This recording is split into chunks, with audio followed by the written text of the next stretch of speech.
Over the last few months, I've been wrestling with an issue that I've had with the way that I relate to modern gaming. And it's taken some contemplation and thought to try to figure out whether this is an issue with a series of modern games that I've played that have kind of made me feel this way, or whether there's something in modern games design itself that has caused me to be turned off by a lot of the games that are released today. And I've come to the conclusion that there may actually be a greater overarching issue that's colouring my thinking on this whole problem. One of the things that I've learned in life is that if you've got something that is playing on your mind or seems to crop up in your thought processes as you're going about your day, it's really important to listen to them. Now, one of the things that I was looking at is the reactions that I have whenever I see the term AI slop used. And while I'm not going to get into the debate of whether we should be using AI or not, whether it's good or not, whether it's moral or not, I've got very strong opinions on these topics, by the way, but this is not the time to really go deep into that. I may do it in another video, but suffice to say that I know the arguments for, I know the arguments against, and I have sympathy to both sides of the argument, okay? But I wanted specifically to understand why it was that I was getting triggered by this particular term. And when you start getting annoyed by things in life, it's really important on a contemplative level and on a self-developmental level to try to figure out why it is that those things are bugging you. So I tried to figure out why it was that this particular term was bugging me, okay? And I realized that aside from some fatigue about the AI debate, because it doesn't really go anywhere, no one ever really changes their opinions, no one really listens to each other, there's only a very, very few people who actually have an original thought when it comes to that debate. I realized that actually it wasn't that was annoying me. This was just a symptom of a greater issue. And that greater issue is the general, what I would call inshittification of our culture and video games, like specifically in this case. So I would argue that slop, if you want to use that term, has existed far, far longer than AI. Some people might say that cell phones really brought in a massive amount of slop in terms of just really predatory games design techniques coming in, things like whale chasing, very, very heavy monetization of games, DLC policies, all this kind of stuff that people really don't like. I think that this has existed way longer than AI. In fact, it's existed longer than cell phone games as well. And this is something that I've been thinking about a lot because I feel that this is really the reason why gaming is, for me, at least getting worse. So I'd argue that we've hit the Andy Warhol phase of modern art in video games design if we're looking at it as an art form. Because we've got this blueprint now for what makes a successful game and what is a palatable game, particularly for casual gamers, and we're just punching them out, these Campbell's soup tin games, right? Over and over and over again. Games design is becoming more and more homogenized. The user interfaces for games are basically the same all the way through. That's something I'm going to do another video on soon, by the way. And the design principles are there purely to make money. The artistic merit in a lot of these games is really, really scant. Now, as others have talked about in recent times, this is not a phenomena that is localized purely to the AAA gaming industry. You will find these bad design decisions in everything from AAA, AA, indie studios, single developers, right down to the homebrew retro gaming scene. I've played Commodore 64 homebrew games that have come out in the last few years that have these same terrible ideas in them that make them basically unplayable, at least to someone like me. And it can be helpful to look back in time to the way that console games were differentiated from one another in terms of the hardware that they were produced on in order to be able to illustrate this point further. Now, I didn't own any games consoles in the 1980s. I only had home computers. But in the 1990s, I had a Sega Mega Drive, and some of my friends had the Super Nintendo. The Sega Mega Drive or Genesis and the Super Nintendo or Super Famicom had a bit of a rivalry, let's say. And there were games that were released on both systems, often simultaneously. But those games would play differently on each of the consoles. They would look different and they would sound different because of the variations in the hardware that was on those particular consoles. Now, the limitations of hardware dictating how a game played, looked, sounded kind of ended, I'd say, in the 2010s. I think the last consoles that really came out that were really different, I guess probably this is the Nintendo Switch still, but was, the Wii U and that kind of thing. For the most part, the various iterations of the PlayStations and the Xboxes, they were just Steam in a box, right? That's one way to look at it. they are basically just a gaming PC just in a walled garden, and with, you know, various limitations on the amount of RAM, the video processing speed, you know, that kind of stuff. And so this has really affected games design in a big way, because not only have we homogenized the platforms within which the games are played, or on which the games are played, we've also homogenized the games design in a big way too. So not only is the assault coming from the need for developers to make more and more money, but also the limitations of the hardware. Hardware limitations aren't really a thing anymore, but as we all know, limitations drive creativity. And so many people, I think, including myself, have been kind of looking backwards because we've figured out that this is actually a big problem. I'm going to give you an anecdote from my own life. I make music and I've got a bunch of music hardware. And the reason why I started buying things like synthesizers, drum machines, samplers, and all this kind of stuff, instead of just using something like Cubase or Ableton or one of these DAWs, as they're called, for music production, because that's much more convenient, is that I found that having unlimited capabilities in the digital realm actually stopped me from making good music. When you've got everything at your disposal, you've got a whole universe of possibility in front of you, it can be actually quite difficult to get creative for some people, at least like myself. And you have to come up with your own limitations in order to drive that creativity inside of you. And I think there's very much the same thing going on in games design now. A lot of us are actually looking backwards at old consoles, and this is why you're going to see such a big renaissance in retro gaming at the moment.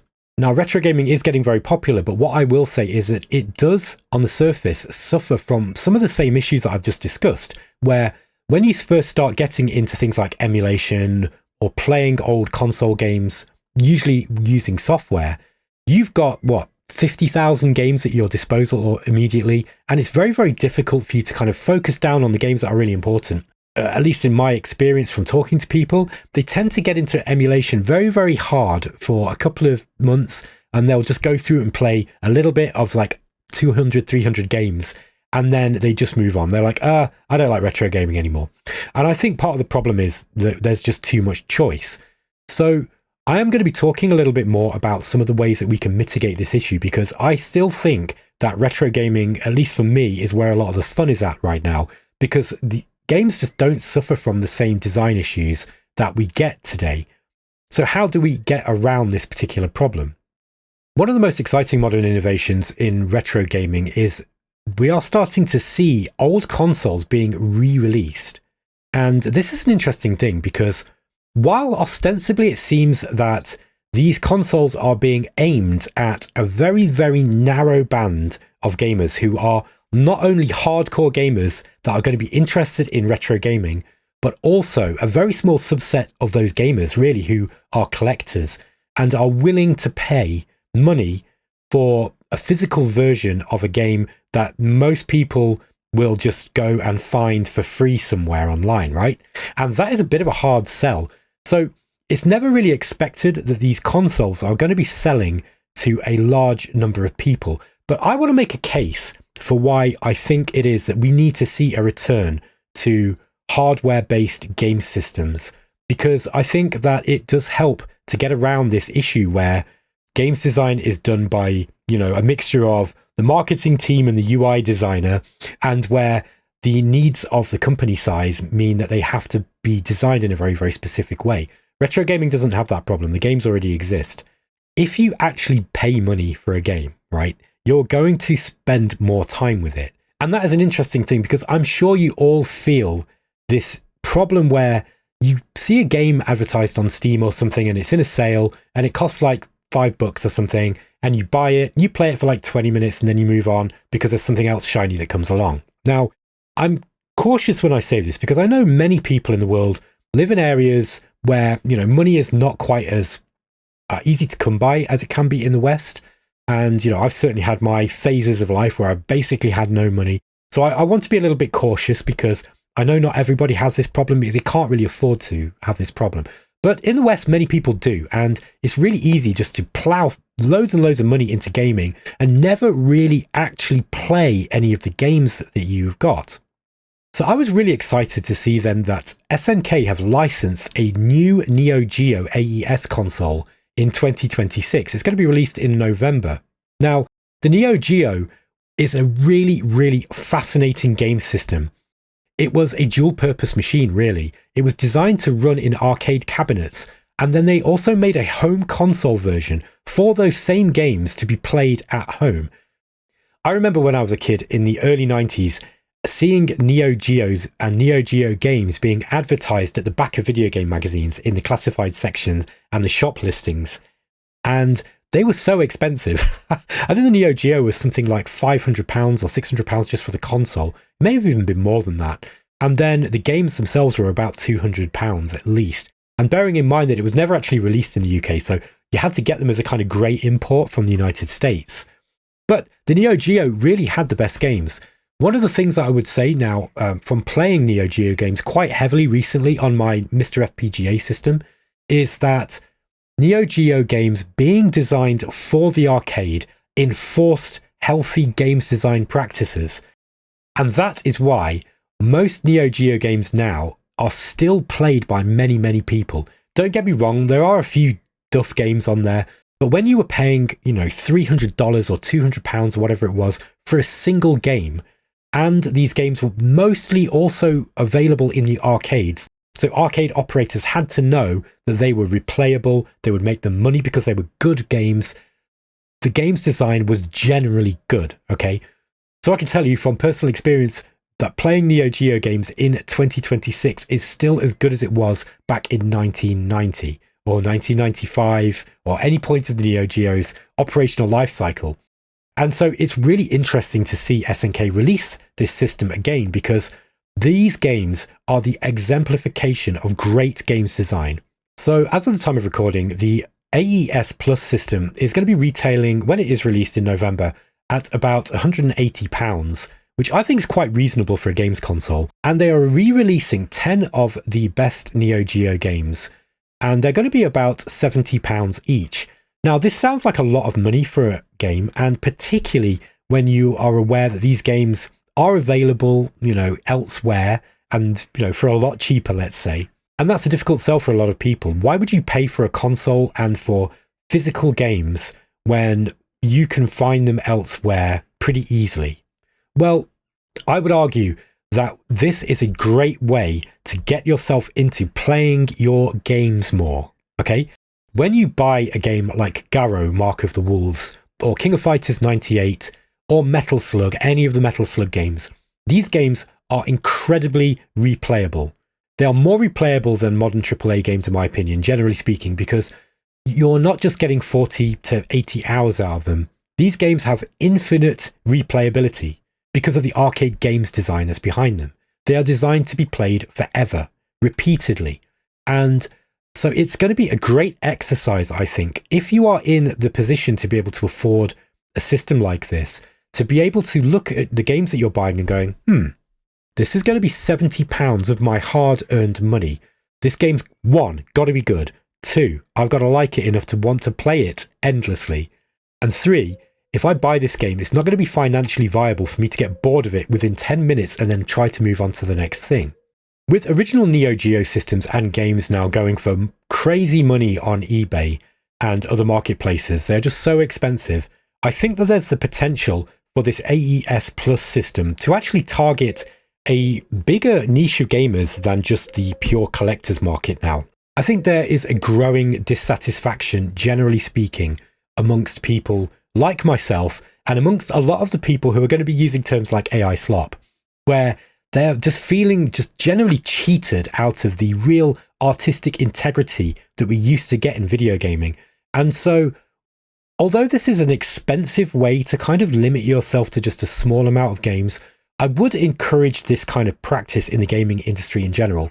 If I had my way, I would see a return to hardware limited games, okay? I would like to see new Nintendo consoles that aren't just Steam in a box, that aren't just basically like limited PCs that you can't do other PC stuff on, where you haven't just got the same game library available on Steam, on PlayStation, on Xbox, on Switch. Instead, we've actually got games that are made for dedicated hardware platforms, and that means limitations, because those limitations really do drive the creativity of the games that can be made on those things.